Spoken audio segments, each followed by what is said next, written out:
at ConceptZombie? I go, no. And she's like, you did a Duncan Anderson lecture, didn't you? Of course. I go, yeah, a couple times. He goes, which one did you go into? And she goes, I didn't. I actually had to go through online because you had a kid.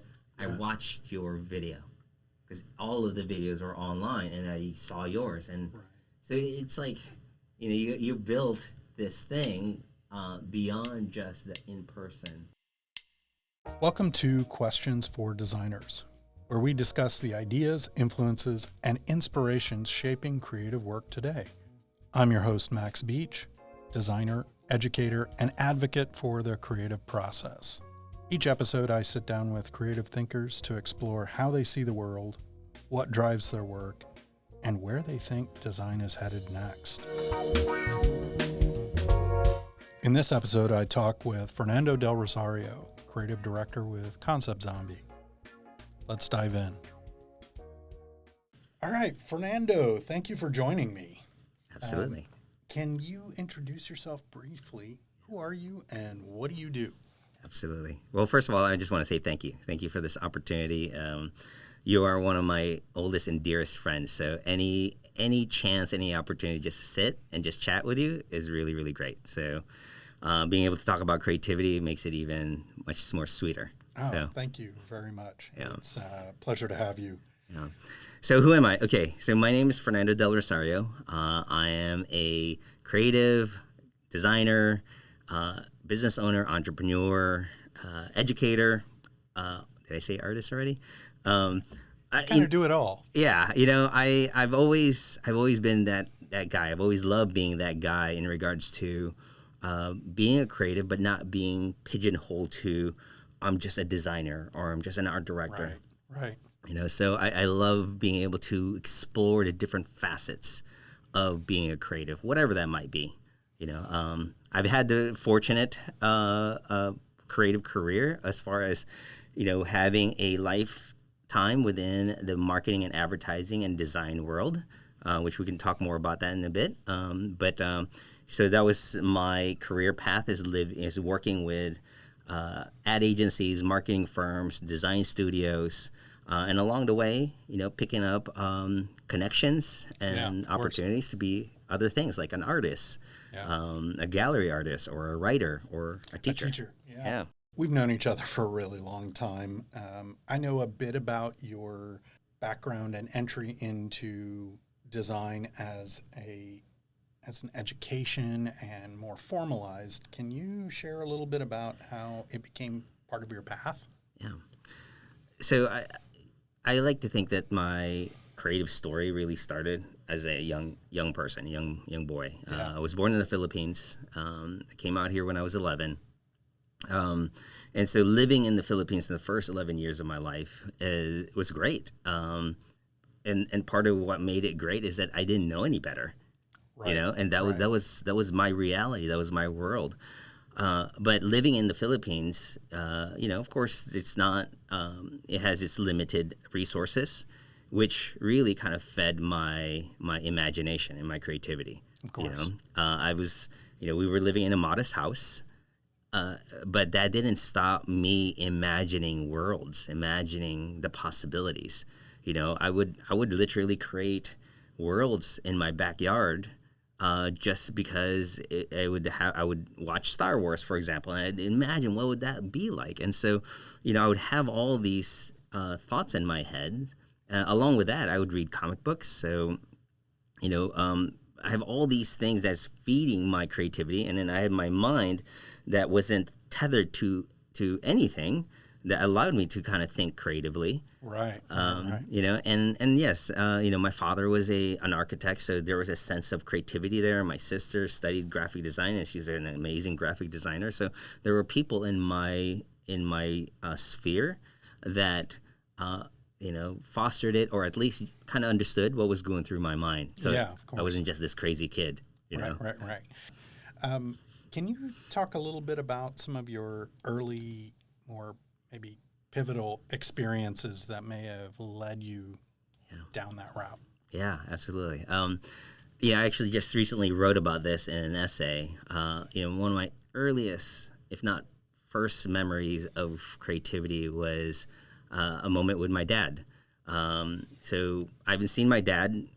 He's passed on since. The last time I saw him, I was 11. And so I remember one day I asked him to kind of just build me a Captain America shield, out of cardboard. And he was happy to do that. And it was cool. It was neat to watch him make this Captain America shield out of cardboard. And I was watching him kind of draw the circles, outer circles, and so on. And of course, I'm thinking to myself, oh, he's going to draw a star in the middle, just like a Captain America shield. Yeah. But then he started to draw something else. He drew actually Captain America in the middle of that shield, like in an action pose. Oh, cool. And I remember there was this moment where I realized, oh, that's cool. Like I was expecting it to be a star, but he didn't do a star. He drew actually Captain America, and it looks cooler, and it was more special because it was different. And nobody else was going to have that. Exactly. And it was just, looking back, of course, I can kind of think about it and I can articulate it, but I can look back and think that was probably the moment where I realized that's what creativity is about, where you don't have to follow the rules. You don't have to do what's expected. Right. And still come out of it in a really good place or make it even better, And so that was really special to me. And, of course, along the way, I've watched him draw things. I watched my sister draw things. My other brother also is a great drawer. So I was kind of really influenced by those, all those people in my life. You had mentioned a bit about comic books and being influenced by that early on, probably because of accessibility, I would assume. Yeah.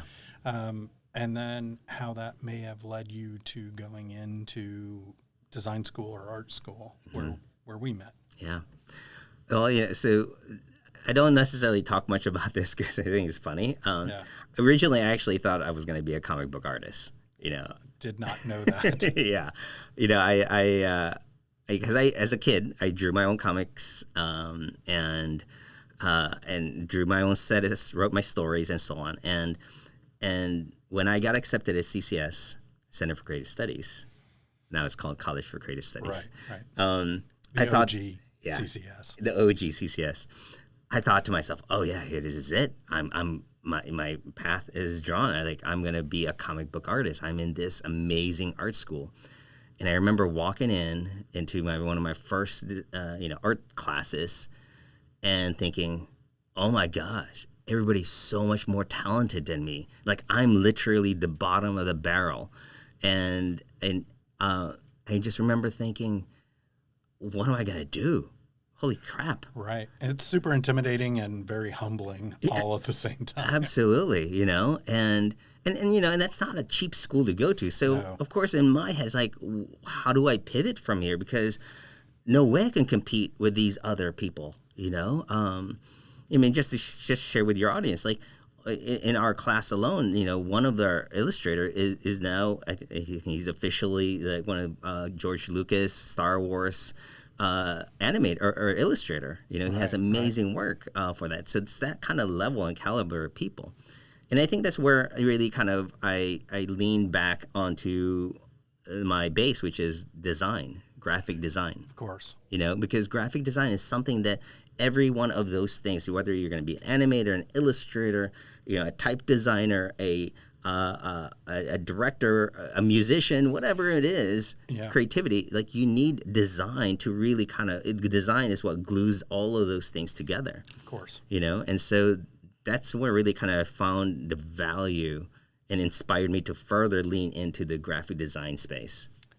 Can you talk a little bit about some projects that may have taught you something or a little bit of a leap in your education, even if they didn't succeed? Yeah.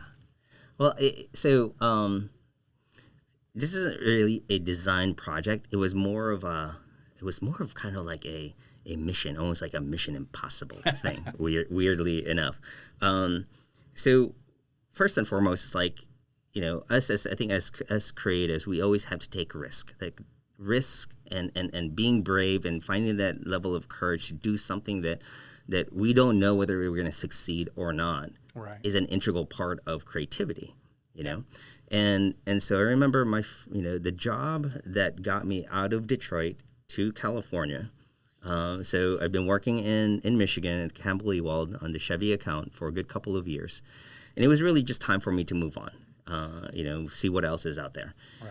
Well, I got a job interview actually at an airport, because I was meeting the creative director as he was flying from Chicago to California. He did a stopover in Detroit to meet me, Oh, that's great. It was really awesome. It was like, it was a movie story moment, Sure. where he looked at my portfolio at a terminal. That's a physical portfolio, correct? Physical portfolio pre 9/11. So we were able to walk up to the terminal. Oh, you're kidding. Yeah, and I watched him get off the terminal, off the plane, and he sees me, and we go to an empty terminal. He looks through to my portfolio, and he's like, okay, we're finishing this at the bar.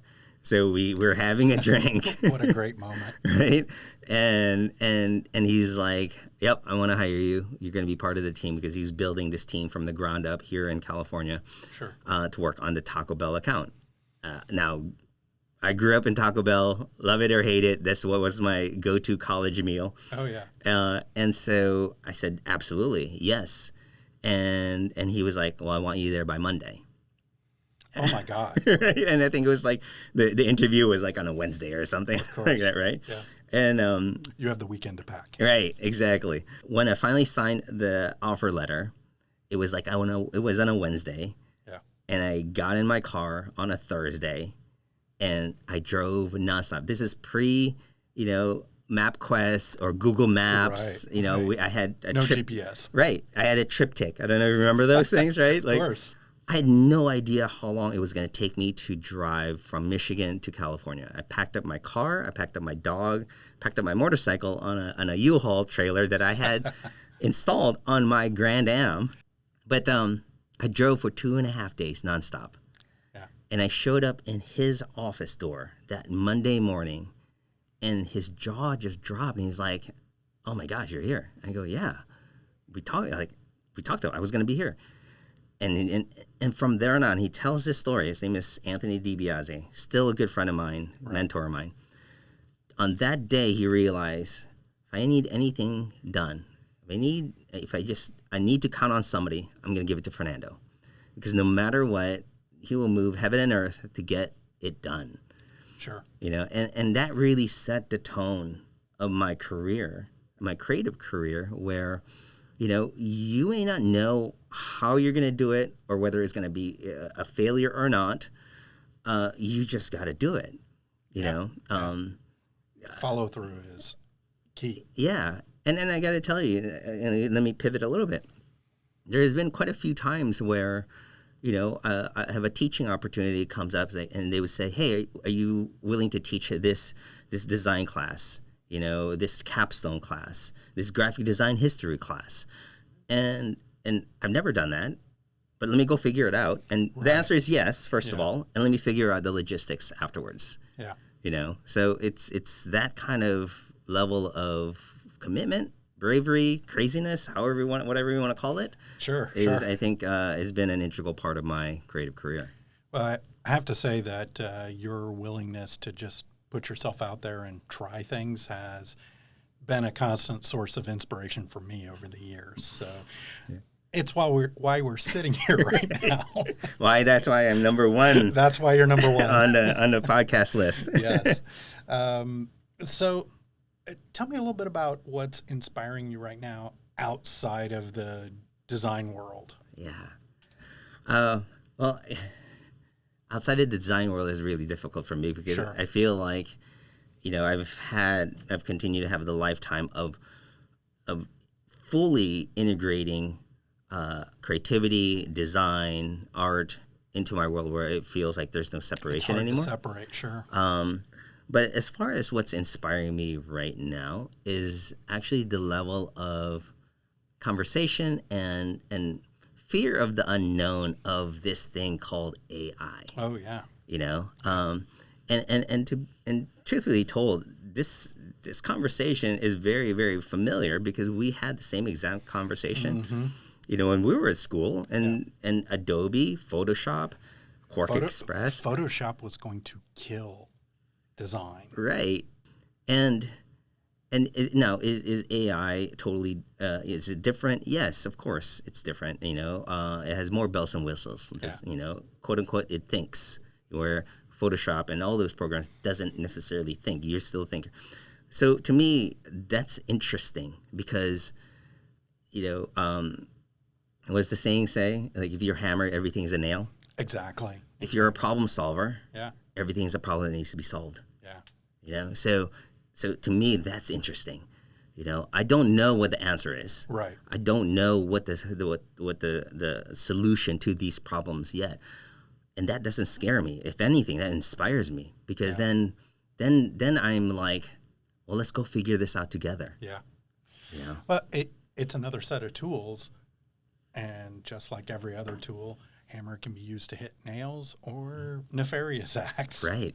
So, absolutely. Yeah. And how fortunate are we where we're educators, and we get to set the tone with our students and the next generation of creatives. Of course. We either set the tone out of fear or we set the tone out of curiosity. I think just like you like to inspire the curiosity and questioning of it rather than just the straight fear, because we can all put our heads underground, but that's not going to stop it from moving forward. Mm-hmm. Yep. So can I ask you a little bit about, you've had what many would consider a multi-time successful career in lots of different avenues.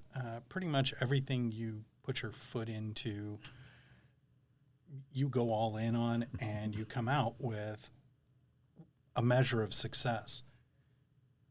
What does success look like to you now? Wow. Okay. To me, what success looks like is how many, not even a quantifiable how many people, but how much can I inspire or help as many as I can.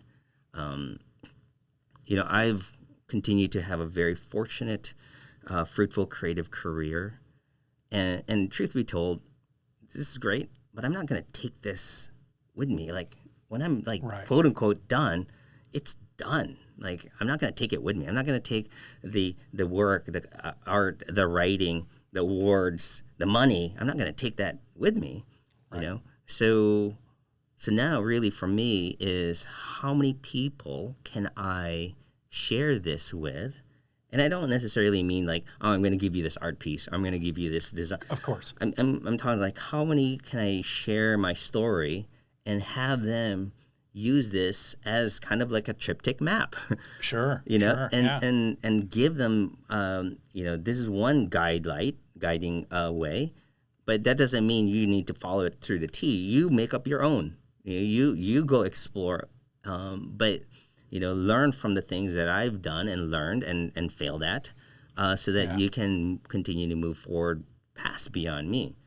Because I'm a father of young adults, and I share this with them all the time, is that they're meant to be better than me.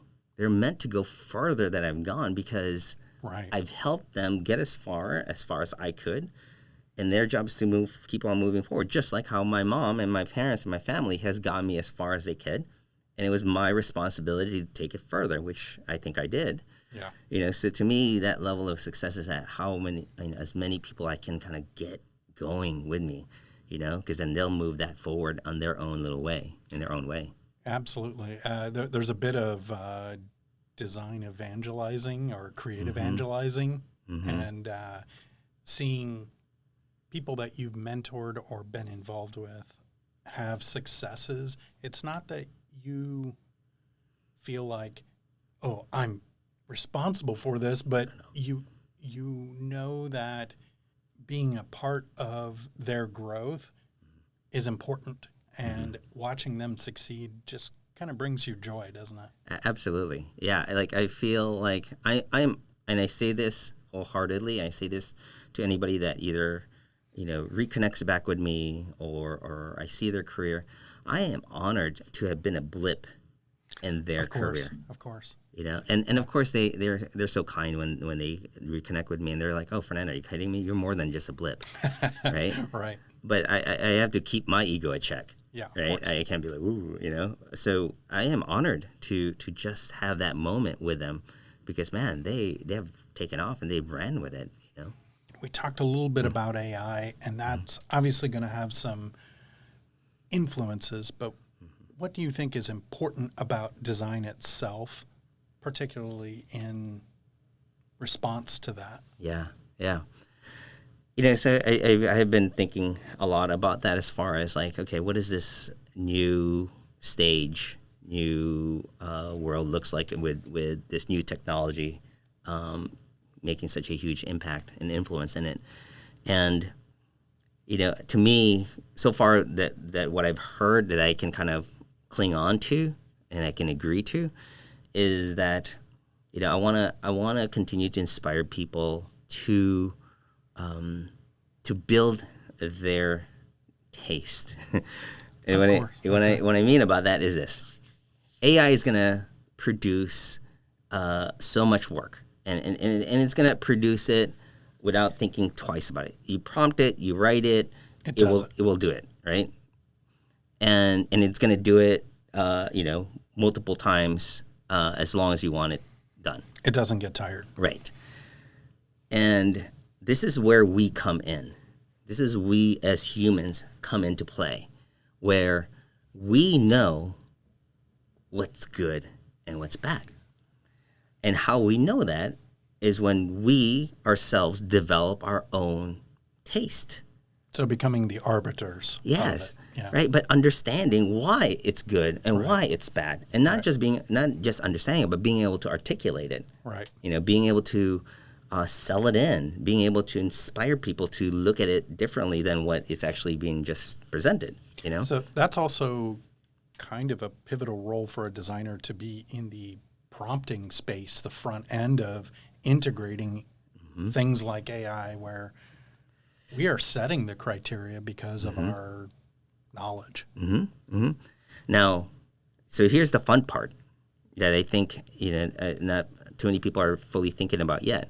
So how do you develop that knowledge? How do you develop that taste? Right. Well, so far that I've learned or realized and even practiced on my own, the best way to, I like to say, fill up our cup of just taste and knowing what's good and what's bad, is go out there and experience, go out there and live, go out there and travel, go out there and read, go out there and have conversations with people. Like, be human, be curious, and not just sit in one place and not just look at one avenue. Be out there and be an explorer, excavate. Be like Indiana Jones, right? Just go out and be adventurous, because through those level of experiences, various experiences, many levels of experiences, from like the really, really crazy experience to the, like, you know, that's not so crazy. That's just having coffee with someone, Right. It's still an experience. Through those things, you are going to fill up your cup of knowledge and wisdom and taste, so that when it's time for you and you're looking at 110 AI generated things that your team has put together, you know, or you have put together, you'll know, okay, this, like, 90% of it is shit. 10% is a good start. Yeah. And it's another thing too, is it's just a start. Exactly. And that's where craftsmanship comes into play, where we now have to take what AI has started and take it all the rest of the way through. Right. You know? You know, there's a bit of a correlation with photometric rendering over the last few years. You know, in my more specific industry of industrial design, 3D model was, you know, modeling and CAD was going to kill, you know, sculptors, you know, that sort of thing. It just made us think differently and how we could be more efficient, that sort of thing. And then photometric rendering came in, and it just happens instantly. The problem is you get people that leave the output as the defaults. And so everything either starts to look the same or it just doesn't look finished.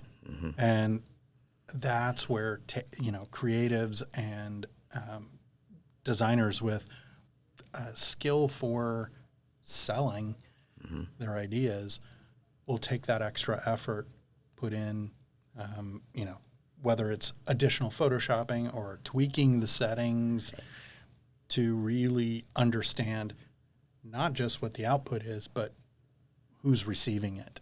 Right. Yep.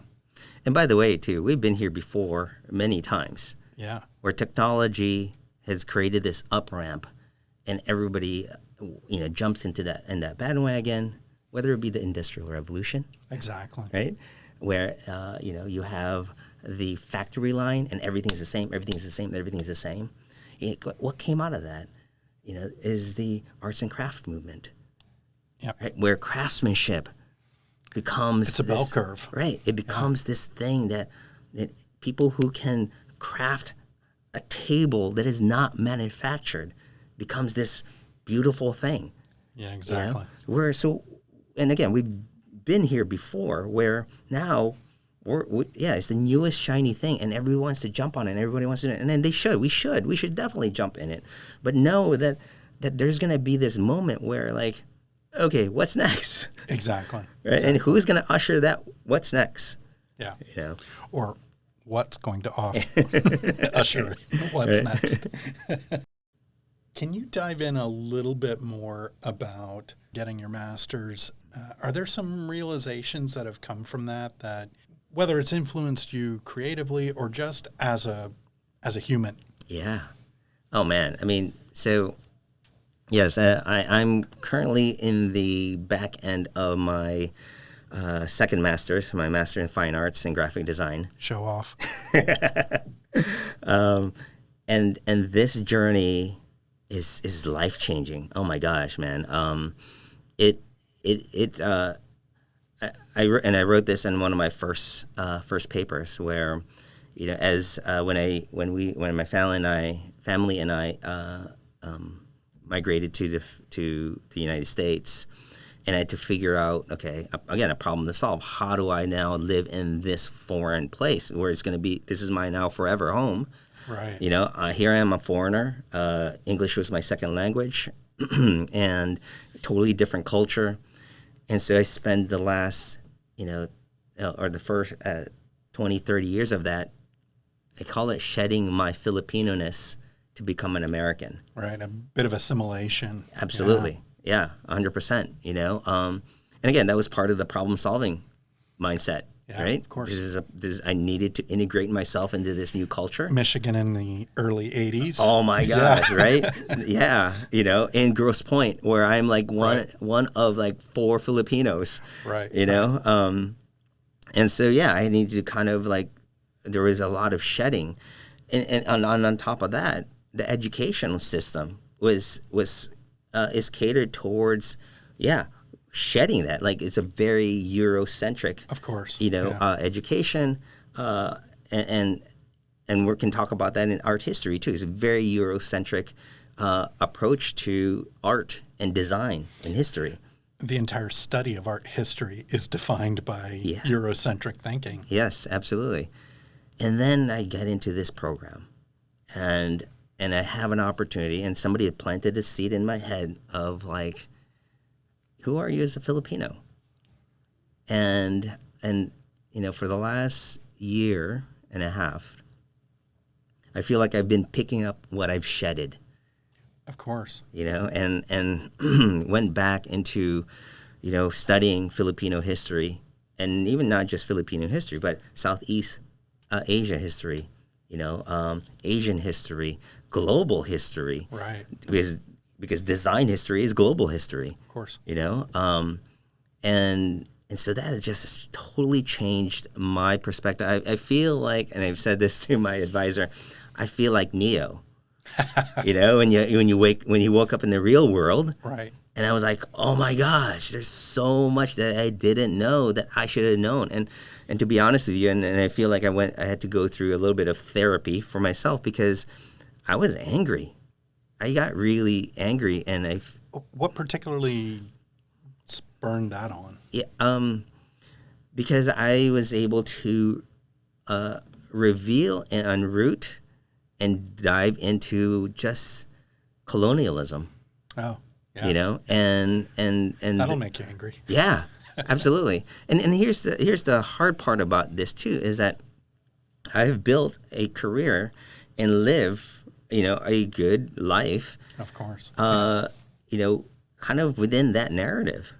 Yeah. I assimilated myself within that narrative, Does it like bring up, am I now part of the problem? Absolutely. Am I extending it? That sort of thing. Yeah. Yep. Yeah. Yep. So there's guilt along with anger as well. Yeah. 100%. 100%. And those are the things that I'm still reconciling with, figuring things out. And then to be honest with you, it's those moments of of guilt, anger, questioning. That's the recipe for just good content to write about. Oh, of course. Whether it be an article, a book, an essay, or my thesis, Yeah.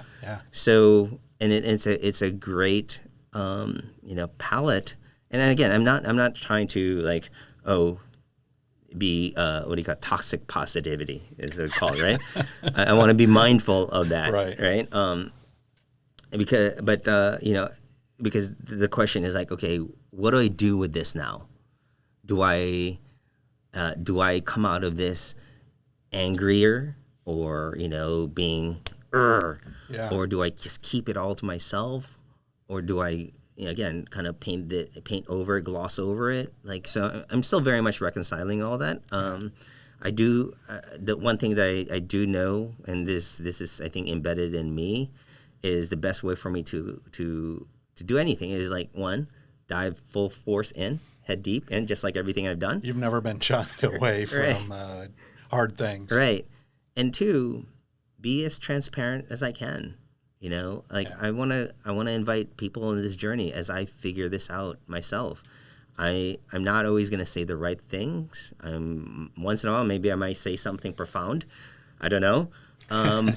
But you're going to, if you're interested, come along the journey with me. I'll be as transparent as possible with it. Great. Yeah. If you could redesign one moment in your career, is there one? What would it be? That's a funny question because my crazy mind believe that there is a thing called the multiverse. Oh yeah, of course. Right. I do think I do call back to comic books. Here. Right. Yeah. I do believe that. Where I do believe that every possible, I wish I would have changed that. I wish I would have done this. I wish I would have taken that path. Does exist. A Fernando exists in that path. Okay. Because there are unlimited amount of things that like this Fernando you're talking to right now. Right. I can look back and oh yeah, you know what? I wonder what would it be like if I would have stayed at Warner Brothers for a longer period of time as opposed to just bailing out because it just wasn't my vibe. Right. Guess what? There's a Fernando that's living that life right now. Yeah. Yeah. And I'm not even mad at him. I'm not hating on him. I'm not, it gives me this level of comfort that there's a Fernando living that life. Because guess what? That Fernando living that life, maybe they're part of a bigger, studio. Now, maybe that Fernando was part of the Skydance Paramount merger that just happened, right? I don't know, right? Yeah. But I will say this. That Fernando was probably thinking, what would it be like if I would have just left that Warner Brother job sooner? Sure. And I hope he would be like, you know what? That Fernando is living his life, and he's sitting across his good friend Max talking about this. See how crazy that sounds, right? Yeah. But I guess that's just it, to kind of answer that question. It's like, it helps you to live with less regrets and kind of understanding that decisions are made at a time because that's the decision that needed to be made. Right. Yeah, absolutely. And yes, and it also gives me the permission to not say, that was the wrong decision. And isn't that all we're looking for? Is just permission to give ourselves to be like, dude, it's okay. It was okay. Like you get it. I get it. You kind of regret that a little bit, but it's okay. And now take comfort that there is a Fernando version as living that. That's a book in there somewhere. Thank you so much, Fernando. This has been great. I really appreciate you taking the time to do this with me, help me launch this, and thank you, brother. Oh, man, this was really awesome. Thank you.